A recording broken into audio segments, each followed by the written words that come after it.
Align the backplane with the chassis and lower it into the chassis.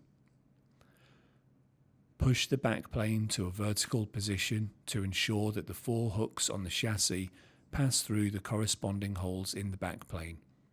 Then slide the backplane until it is secured in place. Connect the cables to the backplane.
Install the fan cage.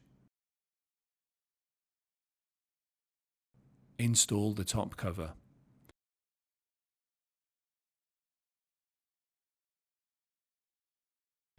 Reinstall all the drives and fillers into the drive bays.